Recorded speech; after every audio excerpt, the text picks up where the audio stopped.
is actually tuning in live today. And in fact, that reminds me, I'm also going live on the Backstage Pass. We are actually live on all of our channels right now with some of our OG supporting lady bosses, Ber-Henda WIlliams, Megan Monique, and Veronica Reyes Perez. Hello, ladies. We are getting together today. Ooh, turkey's done. We're getting together today to not only celebrate Indigenous Peoples Day, World Mental Health Day, we're about to have a 1-year celebration of the Backstage Pass, which is this. I'm always working on the tagline, but essentially what we're building on the Backstage Pass is the most important place on the internet for women who want to see the world change and live our life on our own terms. And the Backstage Pass is a global hub for thought leaders, industry disruptors, and business activists. And so these women who are joining me on the call today are nothing short of change makers, definitely thought leaders. And I'm just really excited to be surrounded by such badass women who give a damn. The theme for our chat today is collaborate. We're cycling through each of our core values on the Backstage Pass, which is to collaborate, elevate, and inspire in the most inclusive and diverse ways that we know how. And we're always a work in progress. So please don't cancel us because we're learning as we go. And so I'm just really glad to be joined by these gals. I'm going to pass the mic over to Megan Monique first. Give us a little intro of who you are, what you're doing in the world, and we'll just pass the mic around and get into a conversation about why collaboration matters on a day like today, in a world where we are right now, and particularly as women thought leaders. Take it away, Megan. Hello, it's Megan Monique. And I do being a professional intuitive to a creative and Ber-Henda and Veronica, which is why we're all here in collaboration. It is, and creating networks and building a very important part of the work, like embedded in me on a cellular level to relationships, especially when they're creative, and then you just have so much more whenever you're working with other women or like-minded and kind of in the same web as purpose that you're moving towards. So has been woven into like everything that I've ever. I like to say that Megan brings like the gold thread to stitch together the communities and the networks that she's working with simultaneously. And I think that's why I want to start with Megan, because she's actually someone who Ber-Henda introduced me to, and who I see kind of navigating through these different communities, which is definitely the goal of the Backstage Pass, is to bring together all of these different amazing groups of women that are doing wonderful things. And like, what if we have a hub, an ecosystem that like connects us all? So glad you're here, Megan. And I'm going to pass it over to Ber-Henda, the original connector of Megan and me. And then Megan, of course, then connected us to Veronica. So this like web is just like beautifully woven. So Ber-Henda, over to you. Wow. So, this kind of noodling, on this is, I knew that we would be into space, but I think that the most, I would say it's essential. If you're going to be a woman world doing business, or you work for a nonprofit or even for-profit entity, your success is really predicated on your ability to collaborate with other women. There was this really interesting science experiment done in a lab where the female identified lab workers were given a problem to solve, and the male identified lab workers were given a problem to solve. And exponentially, the women did better. They did better because they didn't isolate. So instead of the problem as an individual, the women naturally came together to solve it. So I believe wholeheartedly that whatever it is that we are attempting to do, starting a business, family, running a corporation, we're just naturally going to thrive more if we collaborate.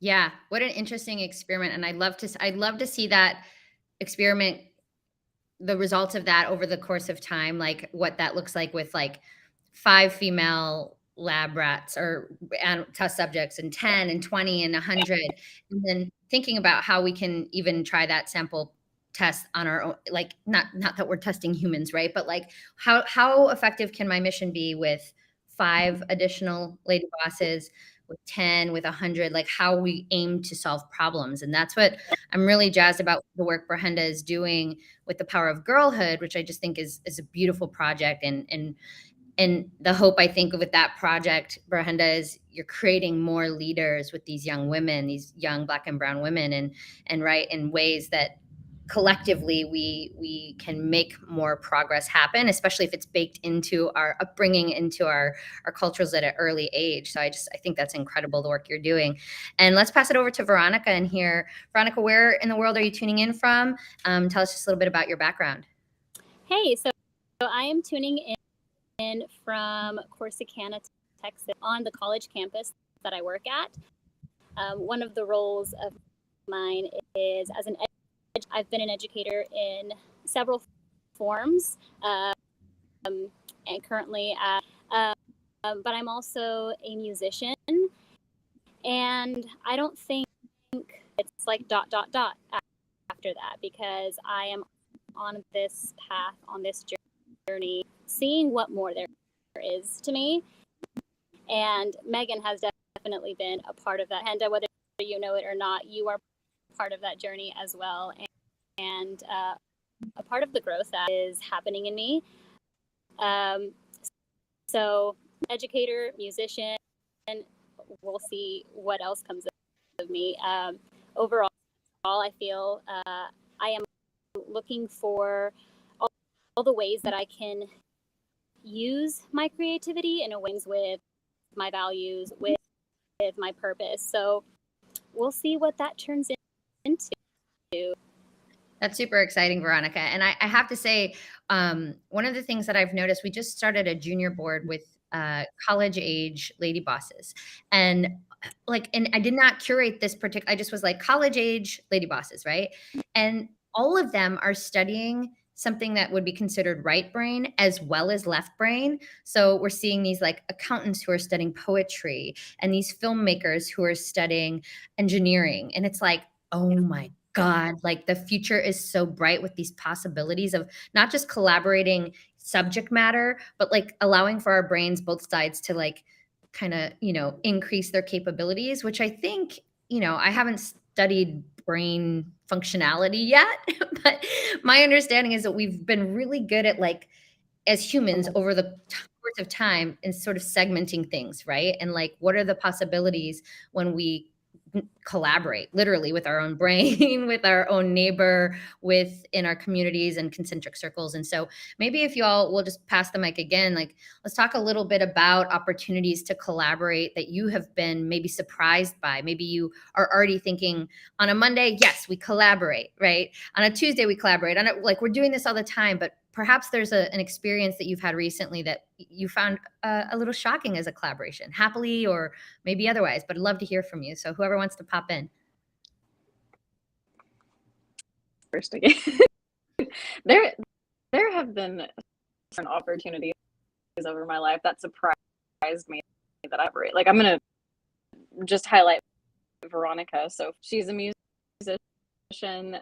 I've always enjoyed, or really like saw myself taking that on professionally, the opportunity to start performing, and that has been a life-changing experience for me.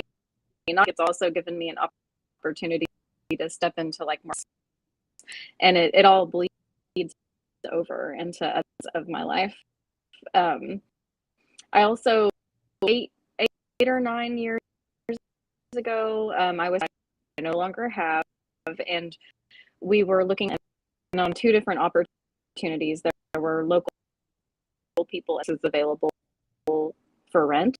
That Thomas, we had a spiritual shop, just a little spiritual shop, and like something very, the small town, country town that we lived in Texas, and like the community gave us an opportunity what we could do, and it was just an unbelievable experience. doesn't have the longevity, that some business could run of like 6 years, and making a real in customers and clients that came to see us. So I'm so grateful for the opportunities, that different opportunities for collaboration that have found as women when we step into these yes to the opportunities that then we then have a moment with someone else in our space, someone else who a leg up or needs an opening to try out some different aspect of themselves that they're wanting. When we step into those opportunities for collaboration, an opportunity to give that to someone else later on. I think I can summarize what you said. It was a little crackling on my end. I don't know if y'all could hear a little bit better, but I think what you were talking about is the opportunity for unexpected collaborations coming through, even in windows, pockets, places, geographically or timing in your life where you're like not planning on them, and what can come of that when you're open to it. I think that's what you were saying. I hope I was paraphrasing correctly. I'm sorry. Is this sound better now? I think so. It could have been those earbuds. They sometimes just really hijack the audio. They're supposed to make them better. I think, yeah. I was just saying that whenever I've had opportunities, and one of the best things about that is whenever you seize that opportunity, then you give someone else an opportunity to step in and explore themselves and their own creativity as well. Yes. I definitely agree. And I imagine these other gals do as well. Ber-Henda, if you'd like to share an opportunity you had recently in collaboration that was surprising, we'd love to hear it.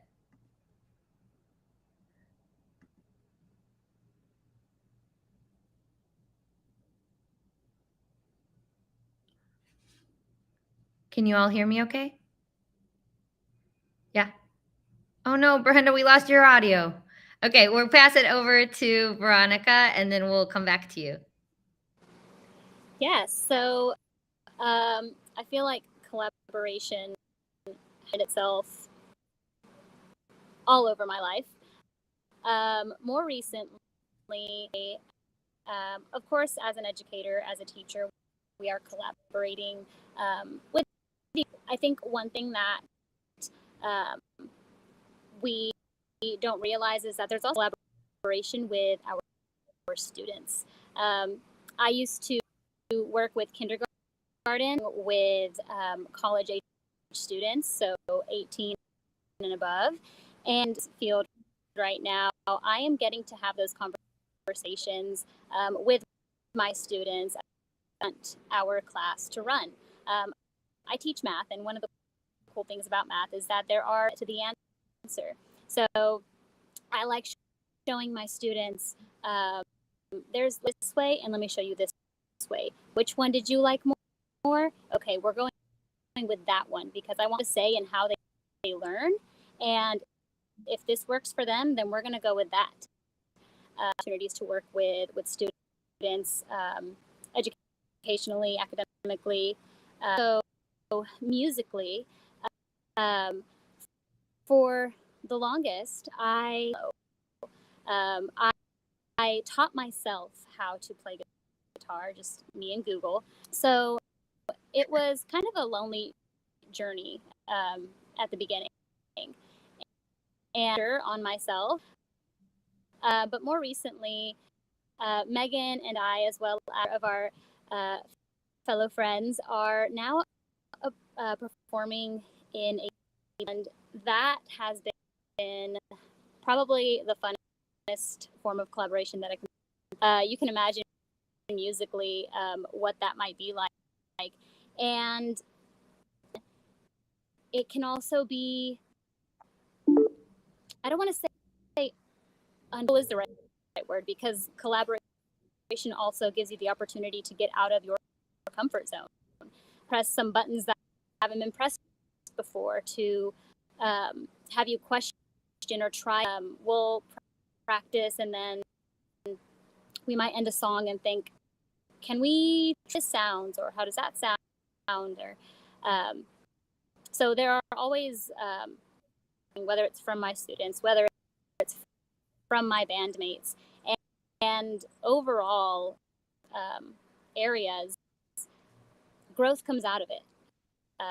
Growth of the diversity that we're surrounded with, whether it's cultural, ages, or socioeconomic, whatever, as well as so I can attest to the growth of collaboration, the out of your comfort zone-ness, pushes that growth, pushes that development, sense of awareness on the world around you. So yeah, I've been really grateful for the experience that I've had so far and just That's awesome. Well, I love how you pointed out within your teaching world, within academics and education, right? Of course, there's the natural need to collaborate so that like the class can move forward and you're leading. But also, I've learned recently in a variety of cohorts, like I'm never going to be too old to learn, and around the idea of being open and curious to what somebody else may have already solved this, or how can we like bounce ideas off of. And I love how you lead, like giving your students the opportunity of there's a couple options here, right? Because so often our education system, our brains are like, we have one way to do it and this is it. And I think part of the awesome nature of women and female leadership is like potentially being a little more fluid and having a little more flexibility, still being goal-minded and still being like, okay, we need to make this milestone, we need to make this money, we need to check this box. But like, we all know that success does not go in a straight line, or even for that matter, like progress, right? It's like just these concentric circles of sort of chaos, right? So I love how you mentioned that. And then of course, making time for play and movement and collaboration within the arts. My partner and I have this ongoing conversation of like, what inspires change and progress in technology? Is it the art that inspires it, or does art come out of the technology's advancement? And so I like that we collaborate, he and I, in those conversations. But even here, as we're discussing, right, like what are the things, what pushes the envelope forward, what maintains the status quo, and like where do we get to be sort of divergent of that, if you will, right? Like that's what we intend to do when we're thought leaders and industry disruptors, is we want to kind of flip the script on the old ways that aren't working. So B, I'd love to hear from you if you're back on mic. We're having some fun little snafus of tech, but that will not stop the show or this conversation. So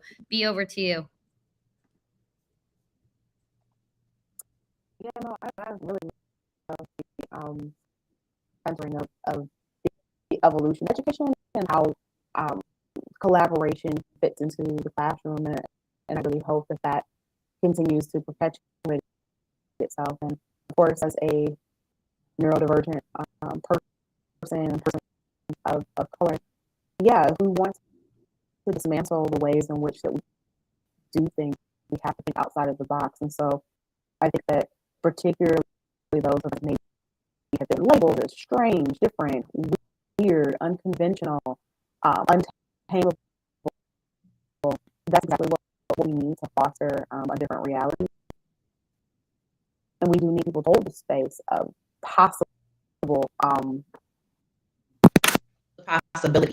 of something different. Like you have to hold that vision of something different. And as you know, women, I think that one of the greatest gifts are our intuition and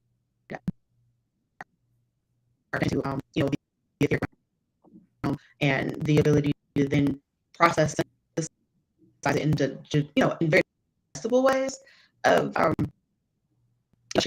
sharing what we feel. And I think it's even amazing to see that feelings are getting a lot more in terms of how we create success. And intuition is being validated. Empathy is being validated. I mean, we know this, but it's always legitimized from academia or from a space that does the more qualitative, sort of research. And so, where would we be without the work of Brene Brown, who was challenging us to lead in this more feminine way? But I also harken back to leaders who help.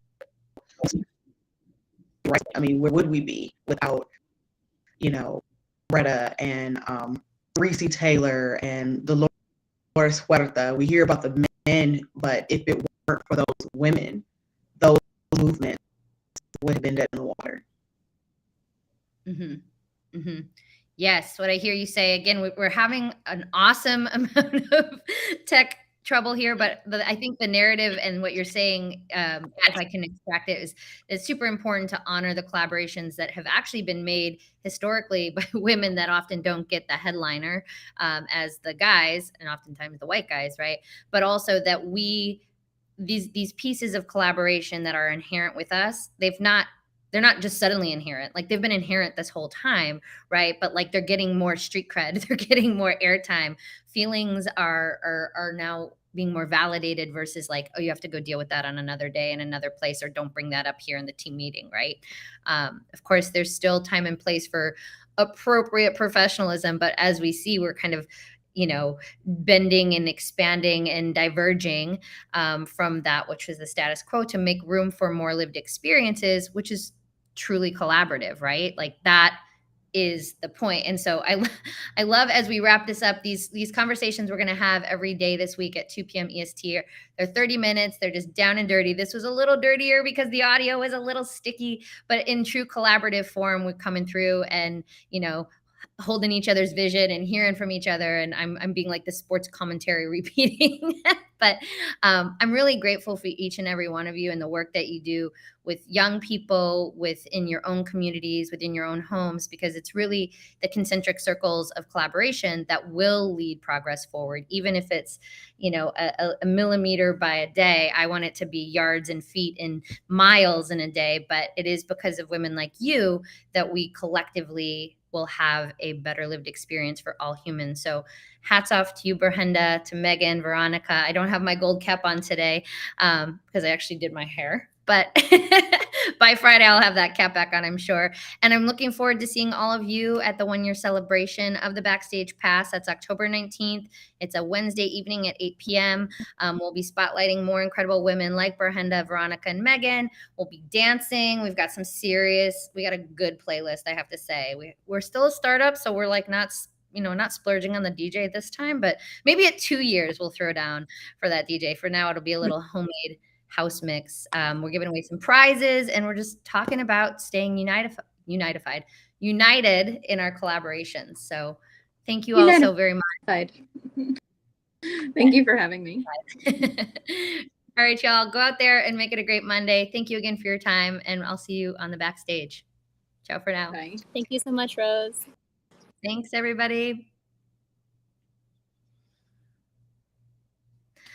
All right, y'all. Well, every day this week, October 10th through actually the 19th on through next week, we are having chats at 2 p.m. EST with different community members on the Backstage Pass who are all about our core values. I like to say same mission, different copy. And if you're tuning in on the backstage, thank you. I see you, Jen. I see you, Katie. What's up? What's up, ladies? Our core values are to collaborate, elevate, and inspire in the most inclusive and diverse ways that we know how. And we are constantly iterating, we are constantly learning, and we are constantly making sure that the space on the Backstage Pass is the most important space for women online to collect so that we can organize and we can mobilize around important topics that affect all humans, not just women, because we know a women-led world is going to be one that is better for everyone. So if you missed the talk today, or if it was a little spotty on the audio, I do apologize, but tune in tomorrow, 2 p.m. EST. Let's see, who are we talking with tomorrow? Oh, the one, the only Gigi Diaz from Miami, Florida. If you know anything about Gigi, you know that she is a lady boss. She is a mover and a shaker. We will be talking with Ms. Diaz about how she elevates other women. She has worked for years in media and has recently launched off into her own lane. So we'll be excited to spotlight Gigi tomorrow. And then we have a number of other lady bosses, Jen Buck, Desiree Stevens, a whole bunch of groups of gals coming through and talking about our core values. Same mission, different copy. So tune in every day this week, 2 p.m. EST. If you're on the Backstage Pass already, you've got a VIP look into what we're building back there, our community forums, our topics, our libraries, our LBI mall. It's all glowing up, y'all. So if you have not already, come backstage. The link is in the show notes here. And Wednesday, the 19th of October is our big 1 year. We've made it a year and we've got many more ahead of us. So I hope you'll come back and boogie. We've got some serious tunes that we're going to drop a beat to, give away some prizes from Rach Green Cocktails, Adora Therapy, and some of that yummy, yummy LBI swag. You've seen them, the gold caps, the cool hoodies, and even we've got a few of those cozy, cozy sweaters left. So, all right, it's supposed to be just 30 minutes and we're 33 in. So I'm going to say ciao for now. And thanks for tuning in. See you tomorrow.